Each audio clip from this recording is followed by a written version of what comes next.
Hello.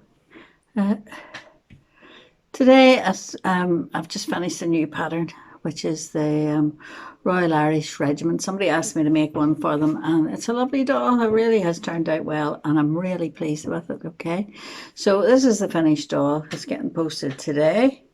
So there you go, and he stands lovely because I've actually put 5 layers of cardboard. I didn't mean to put 5 layers of cardboard in, but I did. But he stands lovely. So there's the doll, okay, and he's got black boots, his green trousers, and then if you can see the detail on his tunic, he's got pockets, quite biggish pockets down here. His belt, all right, I just used a little bit of felt, some beads, 4 beads for the buttons, and then you've got the little lapel. I was trying to give the impression of his lapel badges. Obviously, there's no way you could make badges that would actually be accurate, that size. So he's a lovely doll.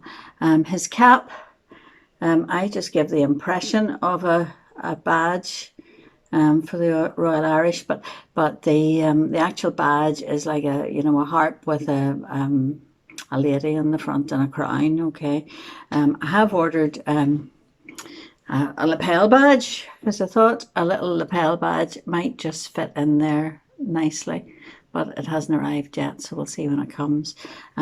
He has a cap, okay, and a plume with feathers, all right, same colour. So there he is. There's my Royal Irish doll, and I think he's lovely.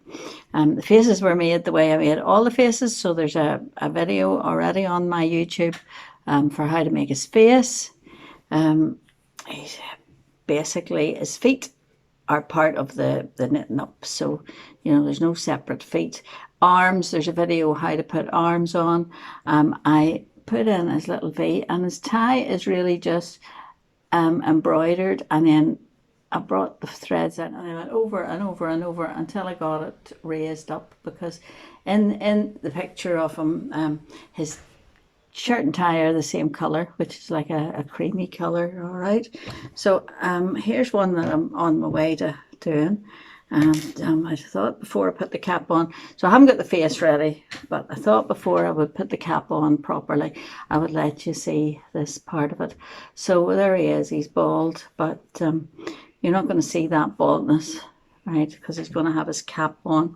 Now, when you put the cap on, right, you have to put it on and you stitch it along the hairline, basically, this cap, and then you have to fiddle with it. You have to make it the shape at the front. So he has his plume, which will go on up here, right, on this side, all right.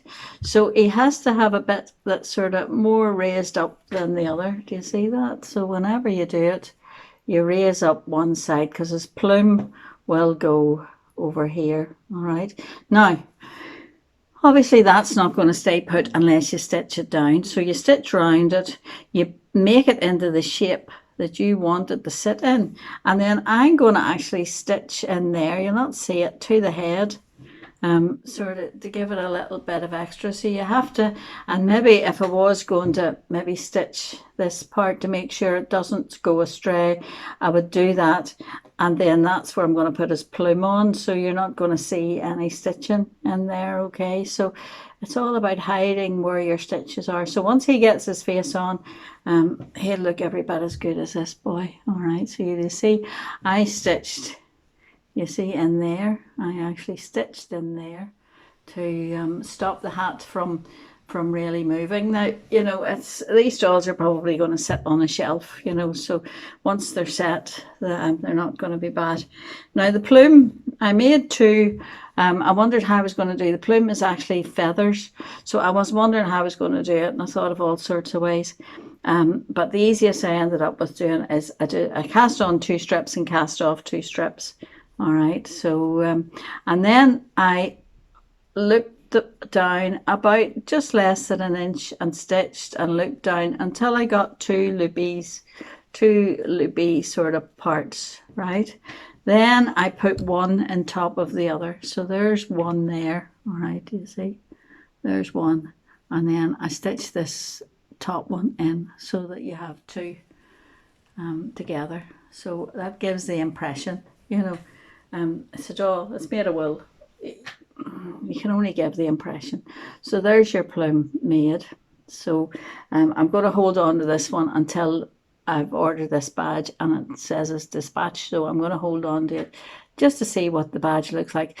If you were making this doll to sell, the badge with postage cost £3.50. So you would have to add that onto the cost of your doll. But if you decide that, but I quite think that this gives the impression of the harp, and it's a reasonable doll. So there you go. That's the Royal Irish. I will have him on the of the pattern all made, so I'll have him on my website later on today. So there you go. Attention. Getting bad. I'm starting to talk to them. Okay. Have a nice day. Bye.